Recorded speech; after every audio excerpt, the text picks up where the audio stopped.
Mari nyanyi. Hidup ini adalah kesempatan. Hidup ini untuk melayani Tuhan. Jangan sia-siakan waktu yang Tuhan beri. Hidup ini harus jadi berkat semuanya. Oh Tuhan, pakailah hidupku selagi aku. Ya Tuhan, kuatkan hamba-Mu bila saatnya nanti ku tak berdaya lagi. Hidup ini sudah jadi berkat. Refnya sama-sama. Oh Tuhan, pakailah hidupku. Serahkan hidup saudara selagi aku masih kuat. Kuatkan hamba-Mu Tuhan. Bila saatnya nanti ku tak berdaya lagi. Hidup ini sudah jadi berkat. Bila saatnya nanti ku tak berdaya lagi. Hidup ini sudah jadi berkat. Ya Tuhan, lagu ini adalah doa kami. Kami rindu waktu-waktu yang Kau berikan kepada kami ya Tuhan. Sungguh kami pakai menjadi berkat bagi orang lain. Menjadi nilai yang kekal di hadapan Tuhan. Sebab kalau Tuhan masih memberi kami panjang umur, kesehatan, kekuatan, pasti ada maksudnya. Kalau Tuhan belum memanggil kami kembali ke rumah Bapa, pasti ada tujuannya. Iya Tuhan, ajar kami bisa menciptakan kesempatan. Beri kami hikmat setiap hari yang Tuhan berikan kepada kami. Kami gunakan untuk kerajaan Tuhan dan kemuliaan Tuhan. Saat ini kami belajar firman-Mu. Tuhan, kuatkan hamba-Mu, pakai dia menjadi saluran berkat buat kami. Siapkan hati pikiran kami ya Tuhan seperti tanah yang subur. Agar firman itu boleh hidup, boleh bertumbuh, boleh berbuah, boleh kami aplikasikan di dalam hidup kami masing-masing. Dalam nama Tuhan Yesus Kristus, satu-satunya juru selamat kami, Tuhan segala Tuhan, Allah segala Allah, kami berdoa dan memohon berkat Tuhan. Amin. Saudara, senang sekali masih bisa melihat wajah saudara yang hadir di sini tentunya, yang di online. Harap lain kali bisa ketemu, belajar sama-sama di persekutuan seperti ini. Melalui persekutuan demikianlah kita saling menguatkan, saling memuji Tuhan, mendengarkan kesaksian-kesaksian, dan belajar firman Tuhan. Seperti yang saya jelaskan minggu lalu, hari ini kita akan belajar sebuah tema, bagaimana kita merespon ajaran sesat adopsiisme. Bahasa Inggrisnya adoptionism, ya, adopsiisme. Saya coba menerjemahkan dalam bahasa Indonesia. Merespon ajaran sesat adopsiisme. Nah, sebelumnya mari kita berinteraksi dulu dengan 3 pertanyaan yang sudah saya siapkan. Yang pertama adalah, menurut saudara, kapan Yesus mendapat panggilan atau gelar sebagai anak Allah? Apakah waktu dia lahir ke dunia ini, dia disebut anak Allah? Atau waktu dia dibaptis oleh Yohanes Pembaptis? Kapan? Kapan Yesus mendapat panggilan atau gelar sebagai anak Allah? Ada 2 ayat di situ, Lukas pasal 1 ayat 31 sampai ke 32. Itu adalah proklamasi malaikat Gabriel ketika Yesus akan lahir ke dunia ini. Ya. Malaikat itu berkata bahwa nanti anak yang akan dikandung oleh Maria dan dilahirkan akan disebut anak Allah yang Maha Tinggi. Malaikat mengumumkan. Matius 3, 16, 17, waktu Yesus dibaptis di Sungai Yordan oleh Yohanes Pembaptis, waktu dia keluar dari air muncul merpati, ya, sebagai simbol Roh Kudus, dan suara dari sorga itu adalah suara Allah Bapa yang berkata, inilah anakku yang kukasihi dan yang aku perkenan. Nah, menurut saudara, kapan Yesus disebut anak Allah, mendapat gelar? Waktu dia dibaptis itu atau waktu pengumuman malaikat? Ayo, siapa yang mau jawab? Waktu dibaptis. Pak Ampri bilang waktu dibaptis. Yang lain? Waktu malaikat mengumumkan. Waktu malaikat mengumumkan. Jadi ada yang satu mengatakan, sisi mengatakan, waktu malaikat mengumumkan itulah Yesus sudah disebut anak Allah. Sedangkan Pak Amfri bilang nanti waktu dia dibaptis itu usia 30, Pak. 30 tahun kemudian baru Yesus mendapat gelar anak Allah. Ada yang lain? Waktu diumumkan. Waktu diumumkan kata Ci Sandy. Oke. Ada lagi yang lain? Ada pendapat lain? Hah? Ada pendapat yang berbeda dengan dua ini enggak? Waktu malaikat yang mengumumkan atau Allah Bapa mengumumkan? Allah Bapa mengumumkan. Nah, saudara, ini dua pertanyaan ini adalah pertanyaan jebakan dari ajaran sesat. Dua-duanya salah, saudara. Yesus disebut anak Allah tidak pada waktu malaikat mengumumkan atau Allah Bapa mengumumkan. Bahkan sebelum diumumkan dia adalah anak Allah. Sebab Yesus adalah anak Allah yang kekal, yang tidak dibatasi oleh waktu. Dia kekal, bahkan sebelum ada malaikat pun dia adalah anak Allah. Ini disebut dengan pra-eksistensi Kristus. Nah, ini adalah pertanyaan jebakan, saudara. Orang Kristen yang tidak sungguh-sungguh mengerti soal pra-eksistensi Kristus, ya, kealahan Kristus yang kekal, yang tidak dibatasi oleh waktu, bahwa dia adalah tanpa awal, tanpa akhir, akan terjebak dengan pertanyaan ini. Dan kita kira bahwa Yesus itulah menjadi anak Allah waktu dibaptis. Itu adalah ajaran sesat adopsionisme, nanti akan kita pelajari. Jadi pada waktu dibaptis itu Yesus diadopsi menjadi anak Allah, sebelumnya bukan.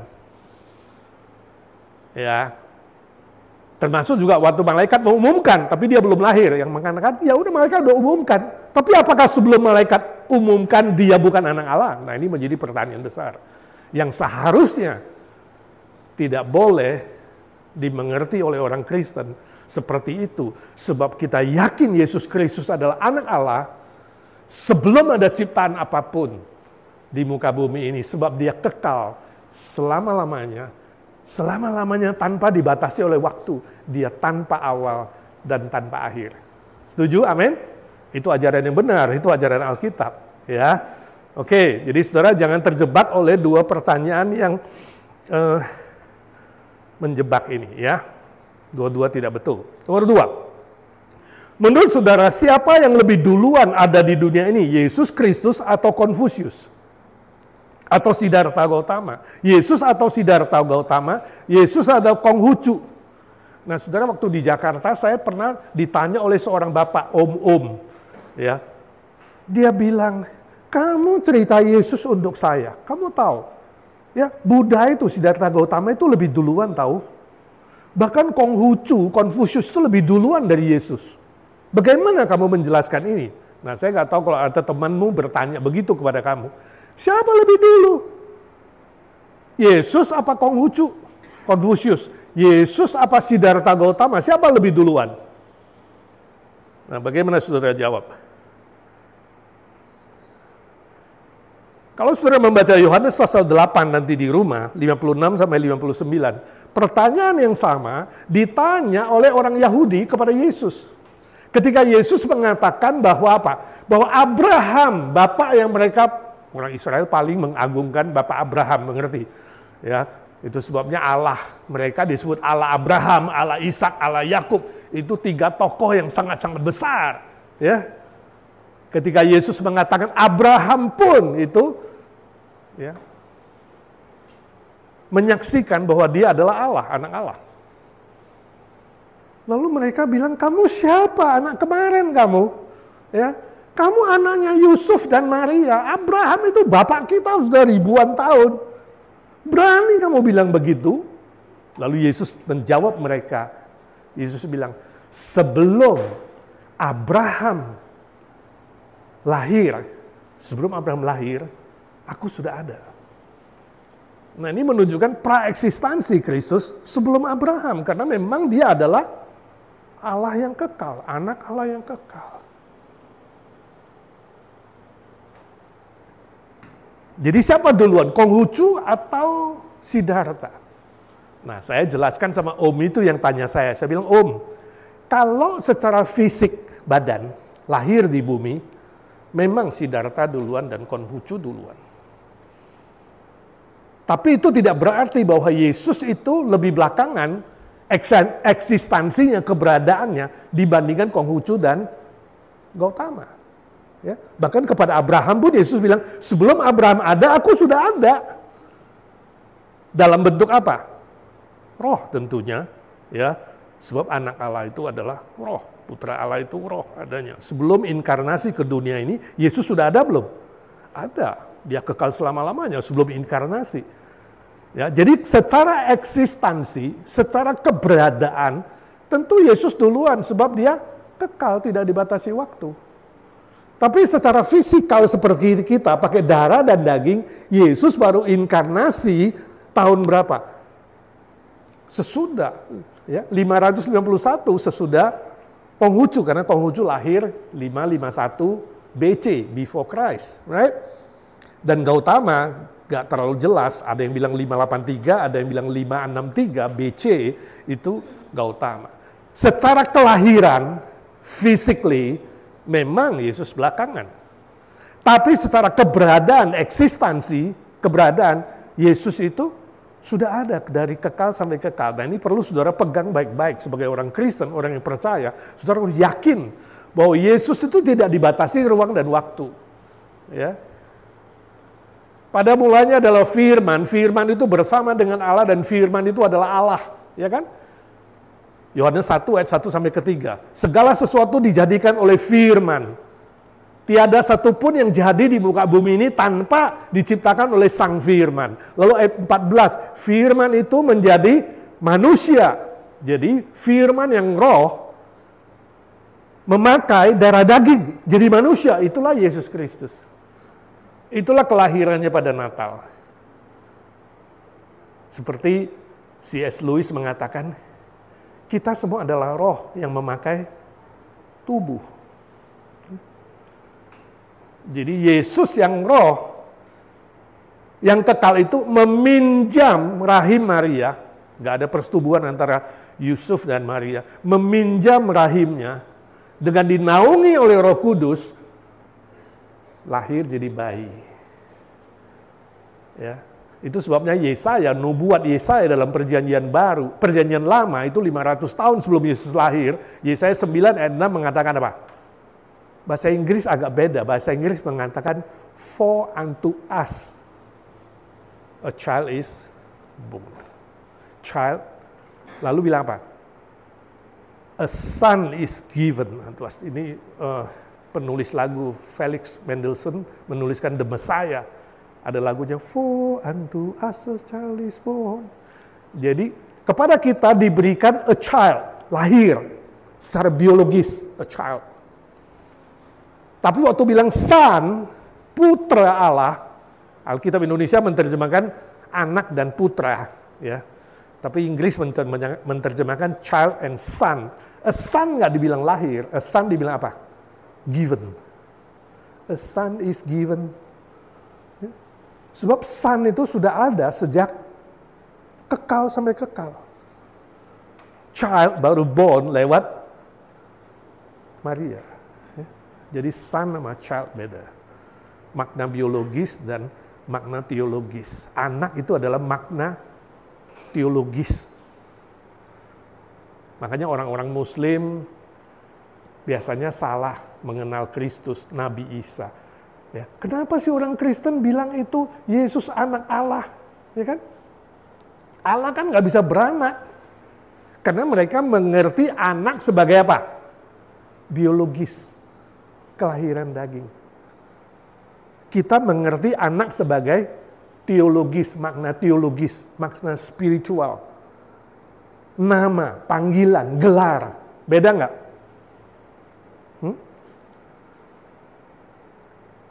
Ada nggak orang namanya anak? Atau namanya agak aneh lah ya. Anak ya, Pak Agung pakai nama anak tuh ya, orang Bali tuh ya. Anak, namanya anak. Nama, bukan biologis, bukan lahir dari mama. Ya. Seperti orang Indonesia, khususnya orang Papua itu kasih nama anaknya aneh-aneh. Kalau anaknya lahir ketemu pintu, kasih nama pintu. Pas dia lihat yang pertama itu anaknya lahir, wah pas dia lihat jendela, maka anaknya namanya jendela. Ya. Jadi bisa aja pas dia lihat SIM, anaknya namanya SIM. Ya, pas lihat STNK, wah namanya STNK. Jadi ada yang berdua naik boncengan, satu SIM sama STNK, ini dua anak boncengan. Ya kan? Naik motor, ditangkap sama polisi karena ngebut. Lalu polisi bilang, "Mana STNK-nya?" "Belakang, Pak." "Hah?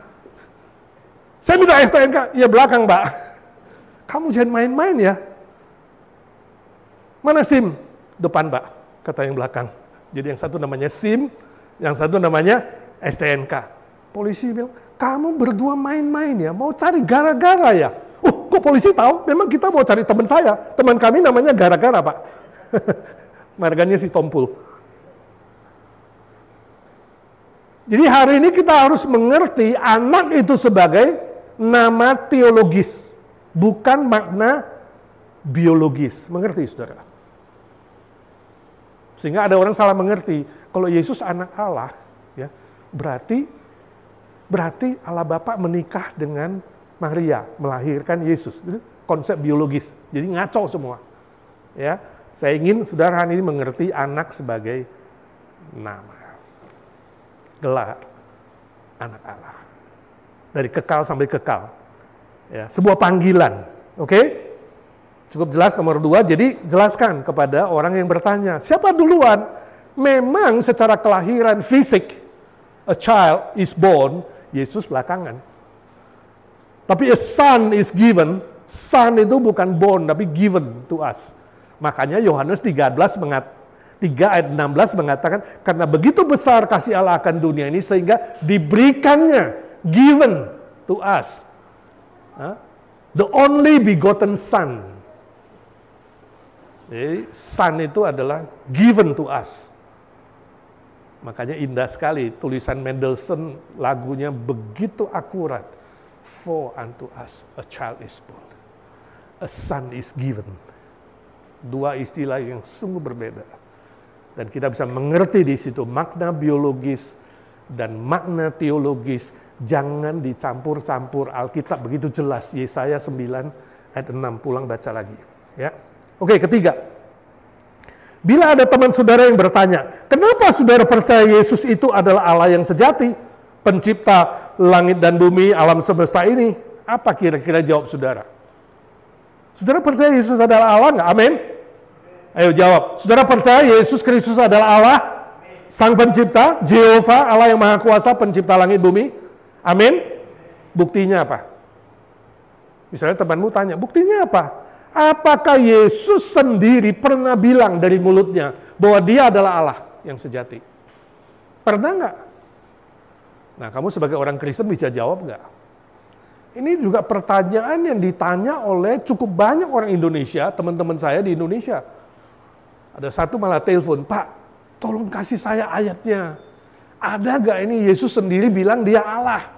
Ini teman-teman lain pada tanya, saudara, ini ajaran-ajaran sesat begini, adopsionisme, dan yang menentang Tritunggal ini begitu gencar di Indonesia, menyerang orang-orang Kristen yang nggak belajar.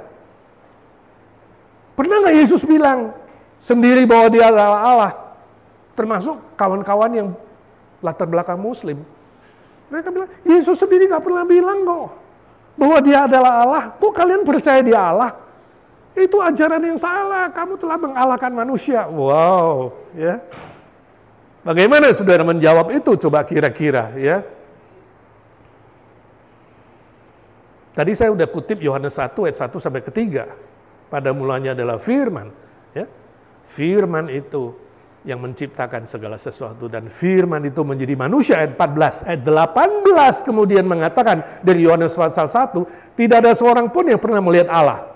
Allah Bapa sang pencipta itu. Tetapi anak tunggal Allah, Yesus Kristus, dia telah memperlihatkannya kepada kita. Yohanes 1:18. Nah, nanti saya akan jelaskan. Dalam perjanjian baru ketika Yesus di bumi ini, dia pernah 3 kali secara langsung berkata bahwa dia adalah Allah. Jadi paling tidak kalau temanmu bertanya, kamu ada 3 ayat khusus, ayat kunci minimal malam ini kamu hafalkan itu, yang menjadi pegangan saudara nanti belajar. Ada 3 ayat yang khusus Yesus katakan secara langsung, eksplisit. Tapi secara implisit tidak langsung, seluruh perjanjian lama adalah tentang Kristus. Seluruh berita perjanjian lama adalah nubuat tentang Yesus Kristus yang akan datang, yang dinubuatkan oleh semua nabi. Bahwa Yesus Kristus, Sang Mesias Juru Selamat itu akan datang. Termasuk tadi Yesaya 9 ayat 6, Yesaya 7:14. Dan dari awal Kejadian 1:3-15, dari kitab Kejadian sampai penutup Maleaki, seluruh 39 kitab perjanjian lama, fokusnya cuma satu, siapa? Yesus Kristus. Dan seluruh perjanjian baru menggenapi semua nubuat itu. Termasuk nanti nubuat akhir zaman yang akan datang menghakimi semua manusia di bumi ini adalah Yesus Kristus. Ya, jadi saudara yang menentang dia hati-hati, sebab nanti hakim terakhir yang akan menghakimi kamu adalah Yesus Kristus, hakim segala umat manusia. Semua lutut akan bertelut, semua mulut akan mengaku dia adalah Tuhan dan Allah. Semua lutut akan berkata, dia adalah hakim yang paling adil, walaupun hari ini you menghadapi banyak ketidakadilan. Oke? Jadi nanti kita akan lihat apakah Yesus sendiri pernah berkata itu. Ya, kita lihat dulu nomor 4. Sejarah ajaran sesat adopsi isme. Ya, isme berarti satu kepercayaan. Isme berarti sebuah ajaran. Isme berarti sebuah pegangan, sebuah falsafah, sebuah prinsip, sebuah pengajaran. Adopsi artinya, adopsi, saudara tahu adopsi bahasa Indonesia. Ya. Jadi adopsi isme itu muncul abad kedua, saudara. Jadi hampir habis mungkin tahun 1900-an, 190 ke 200, kira-kira begitu. Ya, 180-an ke atas itu akhirnya. Ya. Abad kedua, itu dicetus oleh seorang tokoh namanya Theodotus dari Bizantium. Saudara, hari ini kalau dengar Bizantium itu Roma, Timur. Kerajaan Romawi bagian timur itu Bizantium. Ya. Kalau saudara mendengar kata Ortodoks Timur, itu berarti Bizantium dulu. Bahasanya Yunani, yang kemudian akhirnya ditaklukkan oleh Turki. Ya, dulu Bizantium, ibu kotanya adalah apa? Adalah Alexandria, Konstantinopel, hari ini disebut Istanbul, Konstantinopel itu, ya. Dan hari ini jadi Turki. Istanbul itu ibu kotanya, atau disebut Konstantinopel itu pakai nama Iskandar Agung, ya. Yang berkuasa saat itu dan memakai bahasa Yunani. Itu sebabnya perjanjian baru kenapa ditulis dalam bahasa Yunani. Ya. Sangat maju dulu Bizantium itu, ya, sebab gereja-gereja mula-mula, saudara, Wahyu itu menyebutkan 7 gereja mula-mula itu ada di Turki. Tapi kenapa hari ini semua habis? Ortodoks Timur. Mirip dengan Eropa hari ini, kekristenan hampir habis. Kenapa? Sebab muncul banyak ajaran sesat dan orang Kristen tidak bangkit berdiri mempertahankan imannya. Menurut saya ini salah satu problem. Ketika muncul banyak ajaran sesat dan orang Kristen diam, orang Kristen tidak belajar, orang Kristen tidak bangun dan membela iman, kemungkinan sekali kekristenan akan lewat. Akan menjadi post-Christian era, menjadi tidak dianggap lagi seperti Eropa hari ini sangat mundur. Itu sebabnya penting sekali hari ini ya bahwa ajaran adopsiisme yang muncul di abad kedua sebenarnya masih muncul hari ini. Saudara tahu hari ini gereja yang mirip, yang menganut adopsiisme, gereja apa? Gereja Unitarian. Saudara tahu Unitarian? Karena gereja ini menentang Tritunggal. Nanti kita melihat bahayanya apa. Dan di Indonesia muncul ya sebagian gereja yang menentang Trinity, menganut Unitarianisme. Nanti kita lihat bahaya-bahayanya. Ini akan membuat gereja makin merosot bila orang Kristen tidak berani bangkit dan berkata, itu salah, itu keliru, kita harus lawan, kita harus umumkan. Ya, itu salah, itu sangat-sangat penting. Ya. Nah, Theodotus ini menolak keberadaan Allah Tritunggal dengan ajaran yang dia cetuskan disebut monarkianisme. Monarkianisme berasal dari kata mono. Mono itu artinya satu. Jadi Allah itu satu pribadi, bukan tiga pribadi. Dia nggak bisa terima Allah itu tiga pribadi. Mono. Ya, monarkianisme. Nah, ada dua cabang dalam aliran sesat ini dari monarkianisme, yaitu modalistik. Monarkianisme, modalistik mengatakan satu Allah pribadi, pribadinya satu, tapi modelnya tiga. Ya, minggu lalu saya ada jelaskan sedikit, ini dikembangkan oleh Sabellius menjadi Sabellianisme. Nah, banyak orang yang berlatar belakang Muslim dan sebagian gereja Unitarian di Indonesia yang terpengaruh Unitarian percaya ini. Ya. Satu pribadi sama, Bapa sama dengan Yesus, Yesus sama dengan Roh Kudus. Sama. Seperti seorang suami, kalau di rumah jadi suami, di kantor jadi direktur, kalau dia nyetir jadi sopir. Jadi yang disalibkan itu siapa? Ya Yesus, ya Bapa, ya Roh Kudus. Jadi Yesus berdoa, Bapa kami yang di surga, dia ngomong sama siapa? Ngomong sama diri sendiri. Nah ini agak aneh, saudara. Unitarian nggak bisa jawab. Lah, Yesus mengajar doa yang aneh dong kalau dia memanggil Bapa di surga. Jadi waktu Yesus dibaptis muncul suara, itu suara siapa? Suara Yesus juga. Itu merpati siapa? Yesus juga. Dia sendiri yang dibaptis, Yesus juga. Nah ini agak aneh. Satu pribadi cuma modelnya tiga. Bisa model merpati, bisa model suara, bisa model manusia. Ini disebut modalistik monarkianisme. Jadi gereja abad kedua mulai dikacaukan dengan ajaran demikian. Orang-orang Kristen bingung, lah ini gimana? Yang benar yang mana? Yesus kok Yesus modelnya begini, satu pribadi tiga model. Modalistik monarkianisme. Dikembangkan oleh Sabellius jadi Sabellianisme. Dan hari ini gereja Unitarian, sebagian orang Muslim yang percaya Kristus kemudian menganut hal yang sama, termasuk dulu Hamran Amri yang udah menjadi almarhum. Dan juga hari ini yang sangat mulai berpengaruh adalah sempalan dari GBI, yaitu Pendeta Erastus Sabdono. Unitarian, modalistik. Nah, tipe kedua, aliran kedua monarkianisme itu disebut dengan dinamik monarkianisme.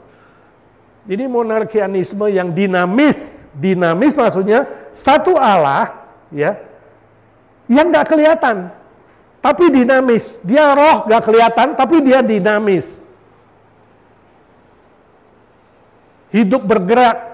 Makanya ketika Yesus itu muncul di Sungai Yordan, ya,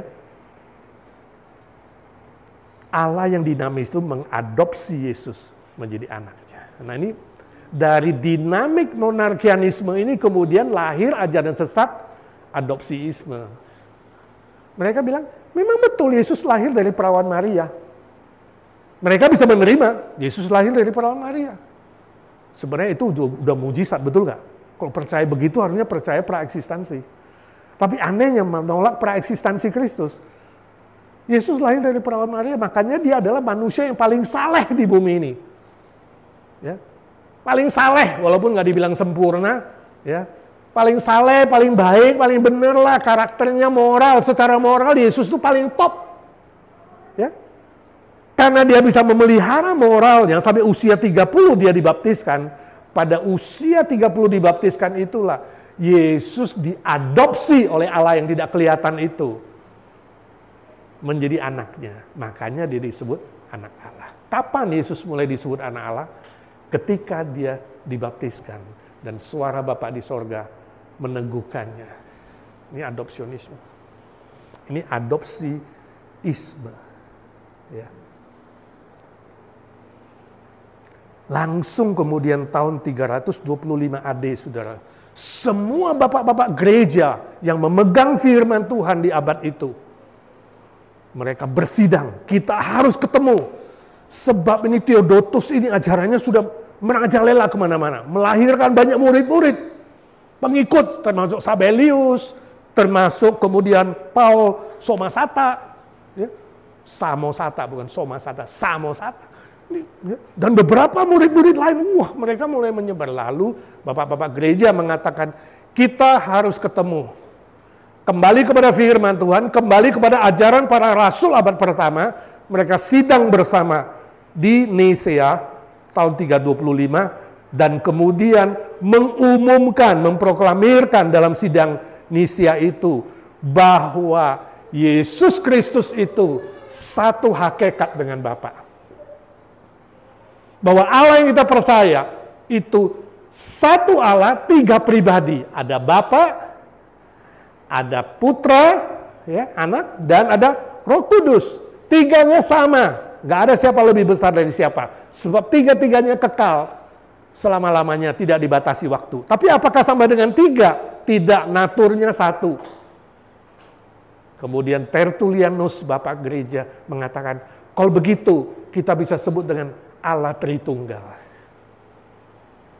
Jadi Allah Tritunggal nggak ada dalam Alkitab, itu dicetuskan oleh Tertullianus, tapi bukan berarti kalau tidak ada itu berarti tidak ada.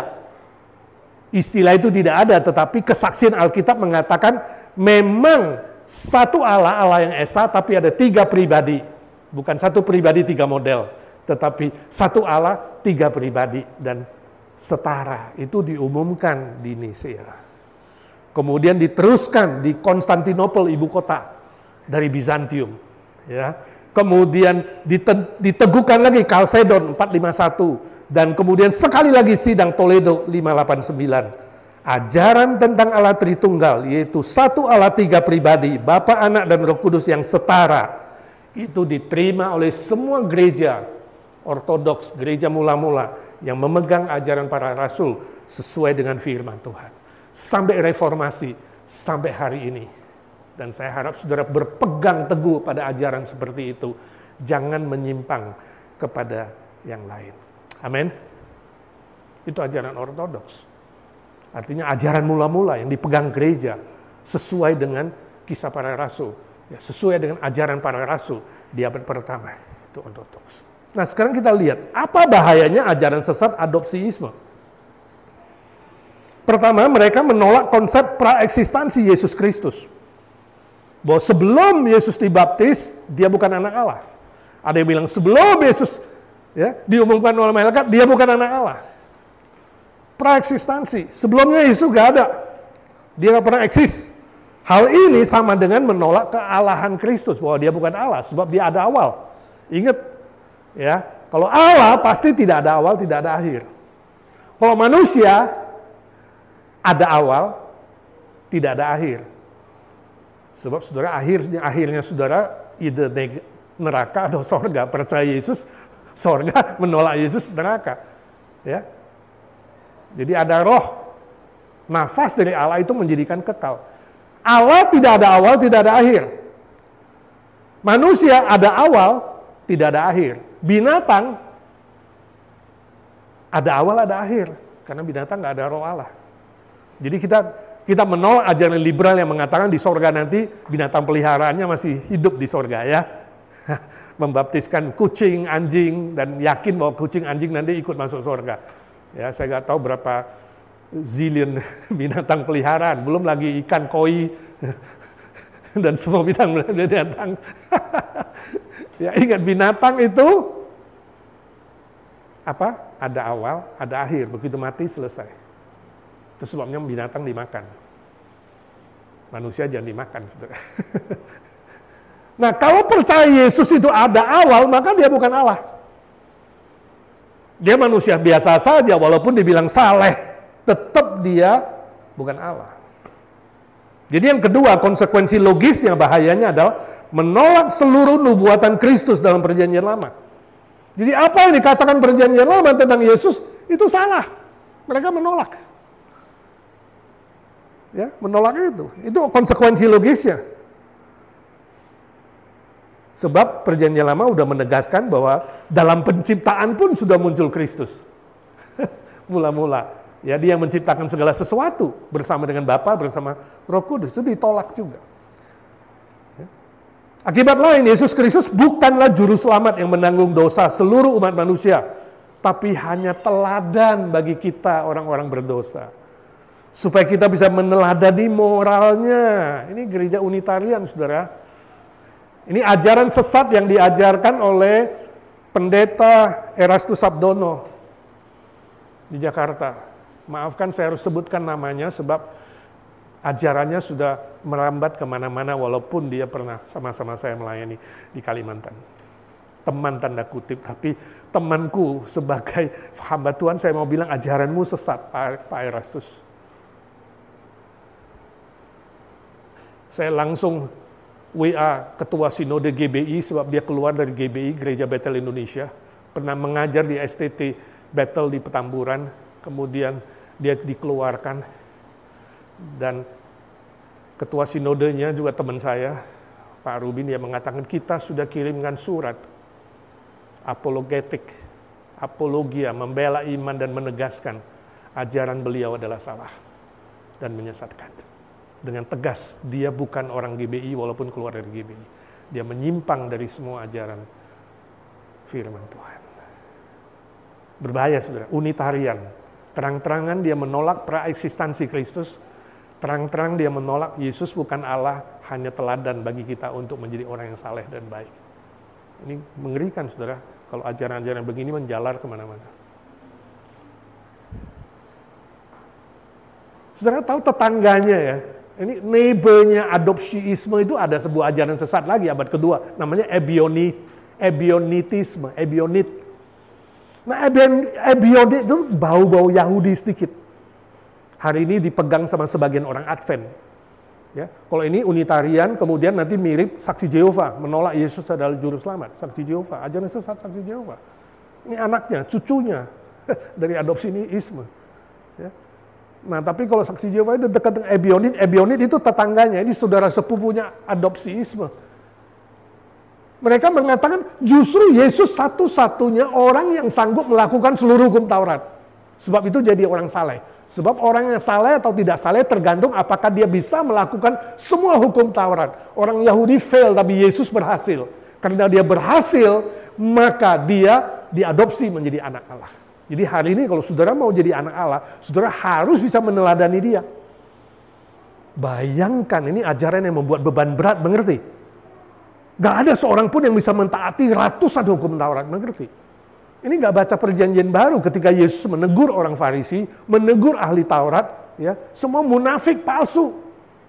Yesus lebih besar dari hukum Taurat ketika dia mengajar, firman Tuhan berkata ini, Taurat berkata ini, tetapi aku berkata kepadamu. Saudara, dia firman yang lebih besar dari Taurat.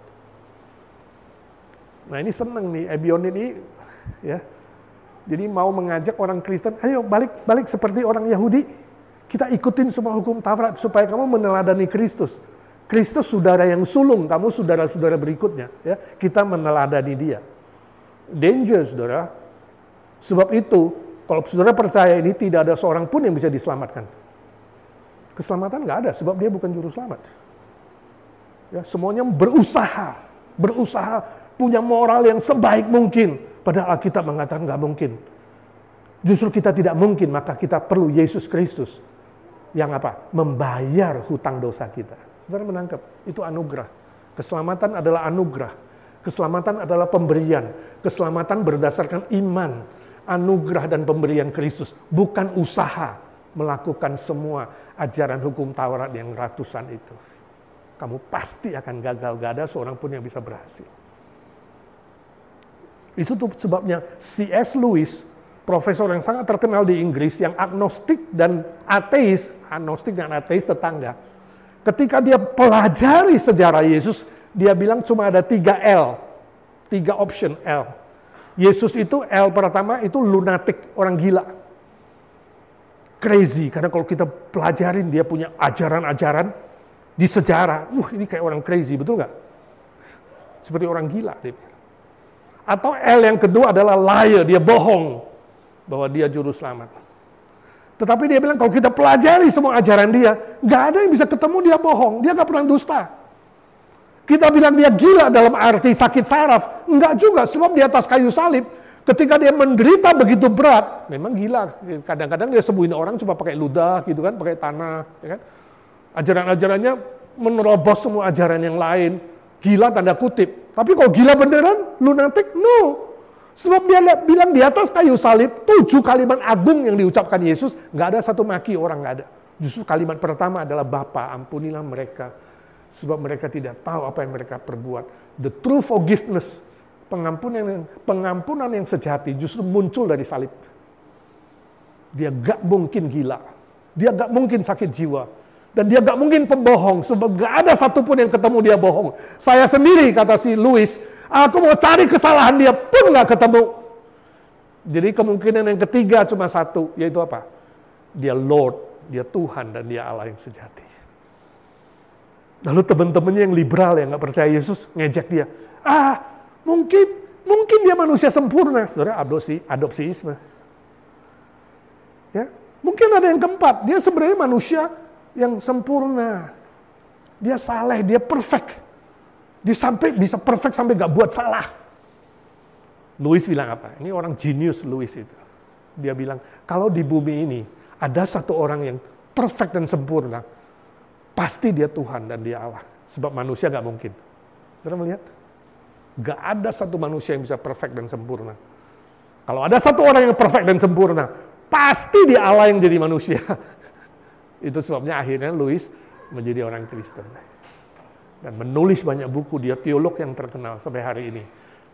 Ya, diikuti oleh banyak murid-muridnya. C.S. Lewis. Saudara, jangan terima Yesus sebagai teladan moral saja. Terima dia sebagai Tuhan, Allah, Juru Selamatmu. Keselamatan melalui usaha, perbuatan. Punya moral seperti Yesus, kamu pasti gagal. Itu ajaran yang menyesatkan. Itu gak ada beda dengan agama-agama lain. Yang intinya adalah usaha, usaha, dan usaha. You will fail, my friend. Apa akibat selanjutnya? Akibat selanjutnya adalah, bukan saja dia bukan jadi juru selamat, tapi seluruh kesaksian Alkitab kalau sudah ditolak, maka seluruh kitab suci hanyalah sebagai catatan kuno, yang secara historis juga ditolak oleh mereka. Karena nggak betul PL, perjanjian lama juga perjanjian baru. Nah saudara, ini bagi orang-orang liberal, ya, ini ada saya tulis, bandingkan ajaran demitologisasi Rudolf Bultmann. Rudolf Bultmann itu seorang tokoh yang sangat liberal di Jerman. Ya. Dia yang mencetuskan ajaran demitologisasi. Dia mengatakan, Yesus secara sejarah itu perlu dicopot. Belum tentu betul. Gak usah dipercaya sejarahnya. Ya. Cerita tentang Yesus hanya mitos saja. Jadi yang mengusulkan kepada Louis, dia bilang, mungkin nggak bukan cuma 3L, tapi 4L. L yang keempat itu legenda. Legenda saja, mungkin seperti mitos, cerita dongeng doang, cerita Yesus. Ya. Tapi apakah betul ada cerita dongeng seperti Yesus yang punya bukti sejarah terbanyak di muka bumi ini?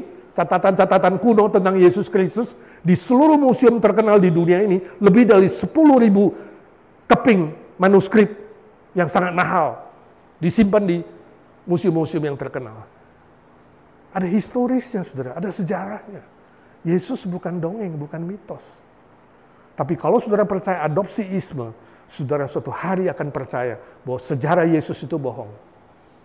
Itu hanya mitos. Walaupun ada bukti yang bisa kau kunjungi dan kau lihat dengan mata kepalamu. Oh, ini bahayanya, saudara. Bultmann. Dan liberal hari ini, ajaran liberal juga begitu kan. Alkitab hanya buku kuno, bukan firman Allah. Bahaya, ini ajaran liberal. Ini juga udah masuk ke dalam Indonesia yang kita sudah pelajari Kristen progresif. Ya. Alkitab udah kuno, jangan diikuti. Karena kita sudah progres, kita sudah maju. Otak kita sudah maju. Budaya sudah maju. Lihat, dulu cuma Adam dan Hawa. Sekarang jenis kelamin ada banyak. Ada 3, ada 4, ada 5. Bahkan di Thailand katanya ada 20 jenis kelamin. Bukan hanya LGBTQ, Q-nya bisa jadi banyak, saudara. Jadi harus percaya bahwa manusia yang diciptakan Tuhan itu dulu laki-laki dan perempuan, sekarang tidak. Jadi Alkitab sudah kuno, kita udah progres. Ini ajaran liberal, saudara. Yang akan mencampakkan Alkitab mengatakan itu kitab kuno. Tapi ingat, gak ada buku seperti Alkitab yang terlaris di muka bumi ini. Yang diterjemahkan lebih dari 300 atau 400 bahasa. Diterjemahkan lebih dari 4,5 miliar buku di dunia ini. Dan terjual paling banyak, dibaca paling banyak orang. Dan telah berguna sejak zaman dulu sampai sekarang, nggak perlu diedit. Nggak perlu ada edisi baru, saudara. Ya, nggak perlu ada revisi, saudara. Dan sudah mengubah begitu banyak manusia, dari yang paling miskin sampai paling kaya. Dari yang paling bodoh sampai paling pintar. Yang dari yang tidak sekolah sampai yang sekolah paling tinggi. Diubah oleh firman Tuhan yang berkuasa. Alkitab adalah firman Allah. Saudara harus pegang itu. Adopsiisme berbahaya, sebab suatu hari akan menjadi Alkitab seperti mitos saja, seperti cerita dongeng, dan bukan sejarah yang berlaku dan bisa dibuktikan. Ya, berbahaya sekali. 6. Lalu apakah Alkitab menyaksikan kealahan Kristus? Kalau Yesus adalah Allah, apakah Alkitab menyaksikan itu? Apakah Yesus secara langsung, eksplisit, pernah berkata dia adalah Allah? Nah, saudara, saya bilang tadi ada 3 ayat yang sangat jelas yang Yesus sebutkan, itu yang akan kita baca hari ini. A, Yohanes 8, 57, 58. Mari kita baca bersama-sama. 1, 2, 3. Maka kata orang-orang Yahudi itu kepadanya, itu kepada Yesus, umurmu belum sampai 50 tahun. Dan engkau telah melihat Abraham. Kata Yesus kepada mereka, aku berkata kepadamu, sesungguhnya sebelum Abraham jadi, aku telah ada. Before Abraham was, pakai past tense, sudah bahasa Inggrisnya. Karena Abraham sudah lewat pada zaman Yesus. Before Abraham was, I am. Yesus pakai I am di situ. Present tense. Saya selalu ada. I am, aku adalah. Sebelum Abraham lahir, ini udah ribuan tahun lalu, aku sudah eksis, ada. I am. Saudara, I am yang Yesus sebut ini sama dengan Keluaran pasal 3 ayat 13 dan 14. Ketika Musa bertemu dengan Tuhan, Tuhan sang pencipta alam semesta, Jehovah, mengutus dia kembali ke Mesir untuk membawa Israel keluar. Musa bertanya, mari kita baca Keluaran 3, 13, 14, 1, 2, 3. Lalu Musa berkata kepada Allah, tetapi apabila aku mendapatkan orang Israel dan berkata kepada mereka, Allah nenek moyangmu telah mengutus aku kepadamu, dan mereka bertanya kepadaku, bagaimana tentang namanya? Apakah yang harus kujawab kepada mereka? Firman Allah kepada Musa, Allah pencipta, Jehovah, pencipta langit dan bumi, yang maha kuasa, bilang apa? Aku adalah aku. Lagi firman-Nya, beginilah kau katakan kepada orang Israel itu, akulah aku telah mengutus kepadamu. I am that I am. Persis seperti yang Yesus bilang, sebelum Abraham ada, I am. Jadi Yesus sendiri mengatakan namanya adalah I am. Langsung dari mulutnya. I am that God. I am that Jehovah. I am the God that create heaven and earth. Seperti jawabannya kepada Musa. Yesus menegaskan namanya. Aku adalah I am. Aku adalah aku. Artinya dia adalah Allah yang maha kekal itu. Maha kuasa itu. Pencipta langit dan bumi. Jehovah yang mengutus Musa ke Mesir. Jadi ini langsung keluar dari mulut Yesus. Oke? B, ayat yang jelas. Yohanes 10 ayat 30 keluar dari mulut Yesus. 1, 2, 3. Aku dan Bapa adalah satu.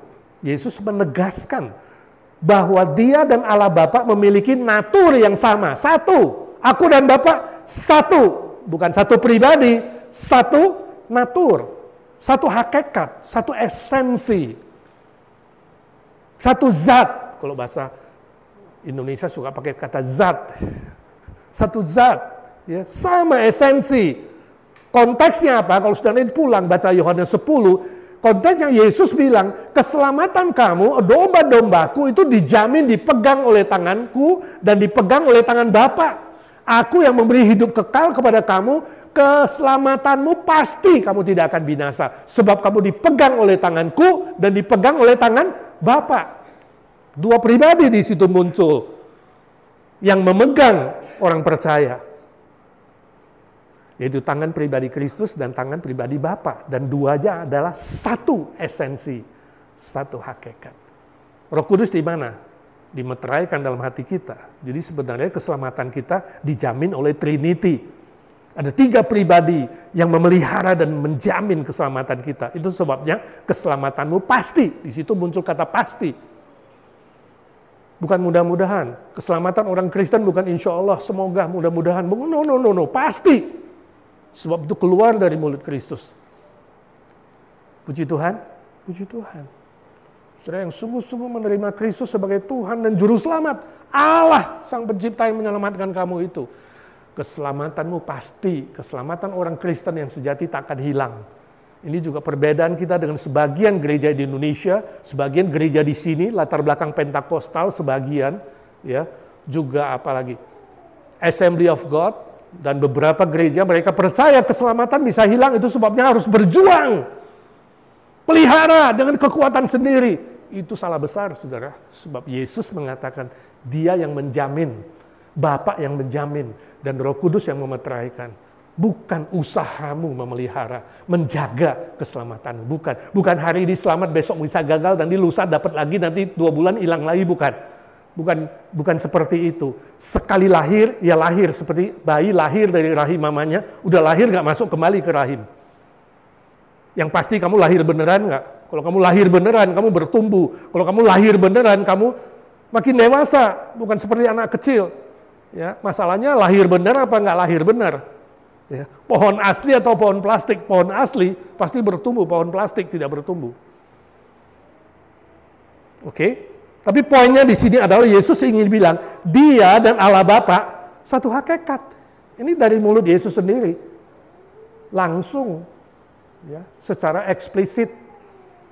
Yang ketiga ayat yang juga langsung dari mulutnya, Yohanes 12:45. Ya, 44 dan 45. 44 dan 45 kita baca. 1, 2, 3. Tetapi Yesus berseru katanya, barang siapa percaya kepadaku, ia bukan percaya kepadaku, tetapi kepada Dia yang telah mengutus aku, yaitu Bapa di sorga. Dan barang siapa melihat aku, ia melihat Dia yang telah mengutus aku. Berarti barang siapa melihat Yesus, dia melihat Bapa yang mengutus Yesus. Saudara melihat Yesus dari mulutnya mengatakan, Dia sama dengan Allah Bapa. You melihat saya, melihat Allah Bapa. Sih. Jadi Yesus menegaskan kealahannya. Bahwa Dia adalah Allah yang sejati. Jadi minimal saudara ada 3 ayat yang bisa saudara pakai. Kalau ada temanmu mengatakan, Yesus gak pernah bilang kok Dia Allah. 3 ayat ini sangat jelas. Ya, sangat jelas. Ini perkataan Yesus yang langsung dan tegas bahwa Dia dan Bapa adalah pribadi Allah yang satu hakikat, satu esensi. Ya, ini kesaksian Alkitab yang eksplisit langsung. Yang implisit yang tidak langsung seperti sudah saya jelaskan itu banyak sekali. Seluruh perjanjian lama fokusnya adalah Kristus, seluruh perjanjian baru fokusnya adalah Kristus. Jadi sebenarnya seluruh Alkitab PL dan PB berbicara soal siapa? Yesus Kristus, Sang Juru Selamat yang datang ke dunia menyelamatkan kita oleh anugerah Allah.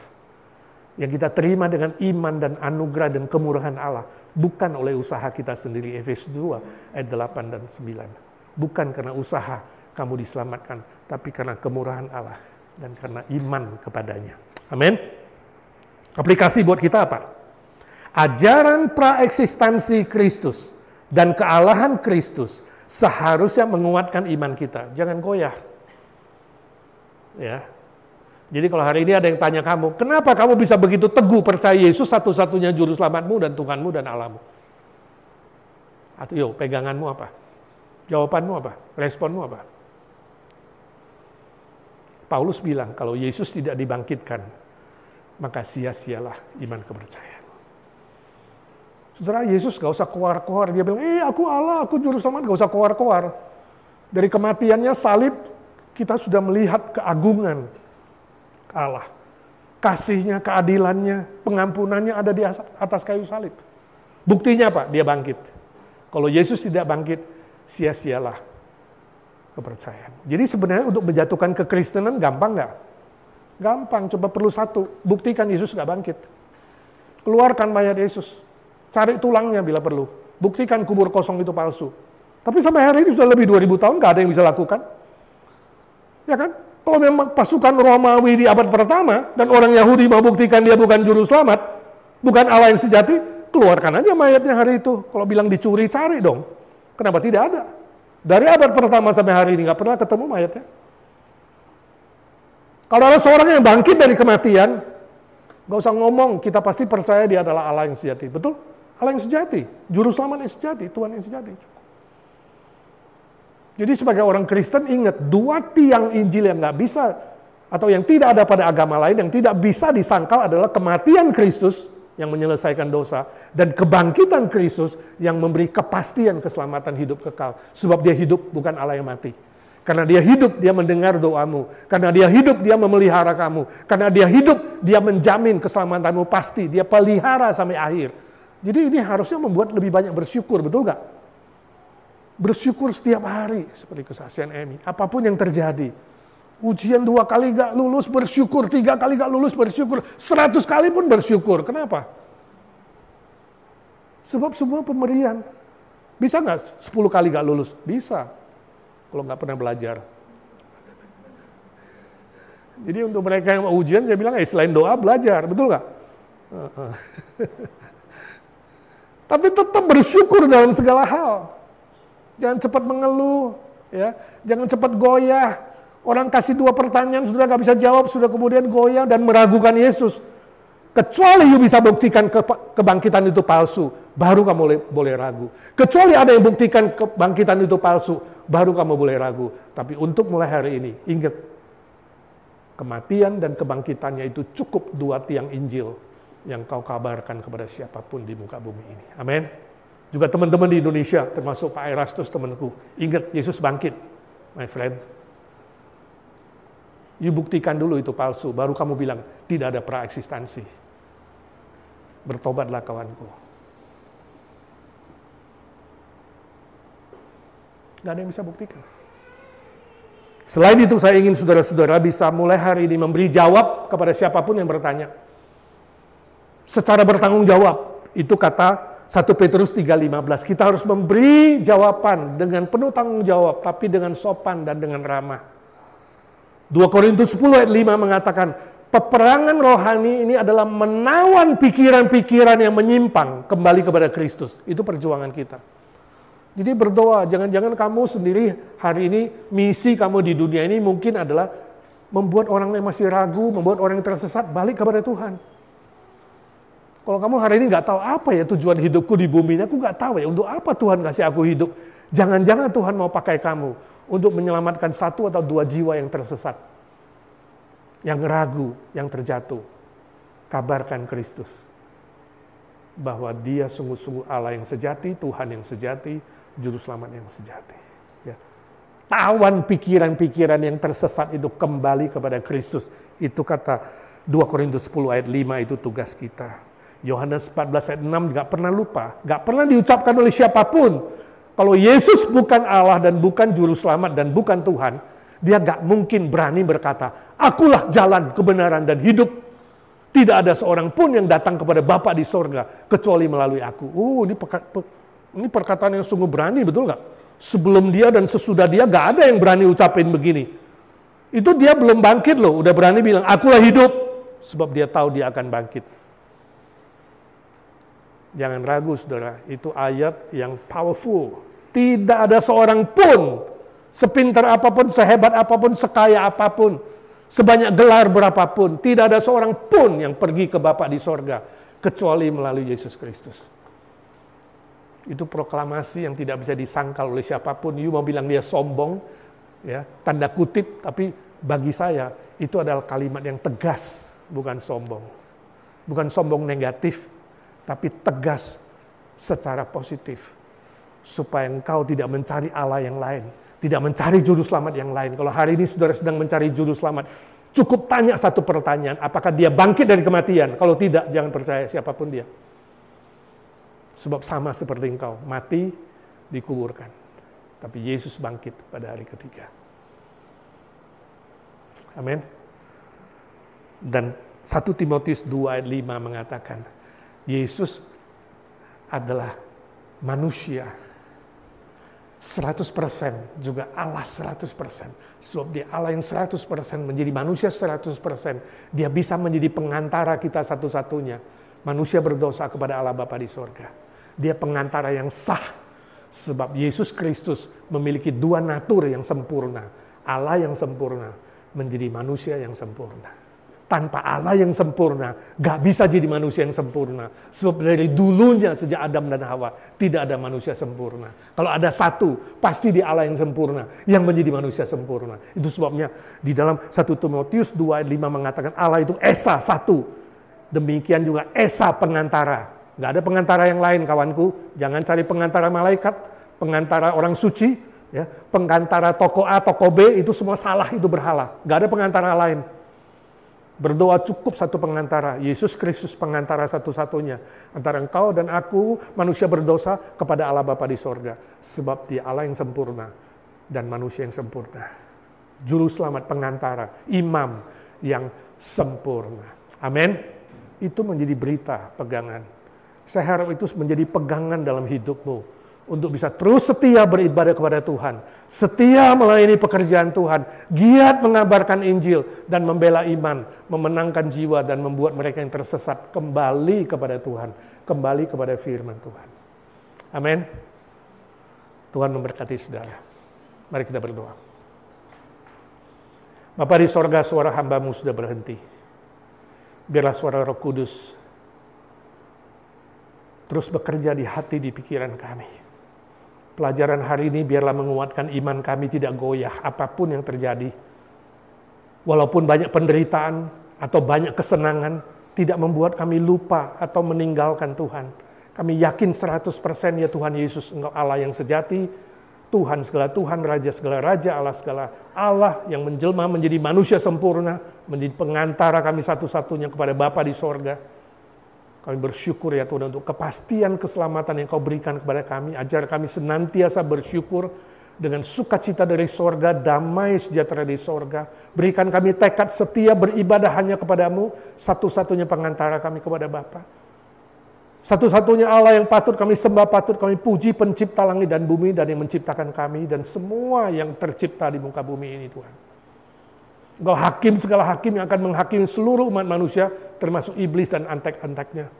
Ajar kami setia, bukan hanya beribadah, berdoa, tapi setia juga mengabarkan Injil, giat memenangkan jiwa, membela iman, menjawab pertanyaan-pertanyaan dengan tanggung jawab, dengan ramah, dengan sopan, dengan tujuan memenangkan sebanyak mungkin jiwa untuk kerajaan-Mu, dan membuat mereka yang telah tersesat boleh ditarik kembali kepada Tuhan Yesus, ke jalan yang benar, berpegang kepada firman Tuhan Alkitab, satu-satunya ukuran iman, moral, dan kehidupan kami sehari-hari.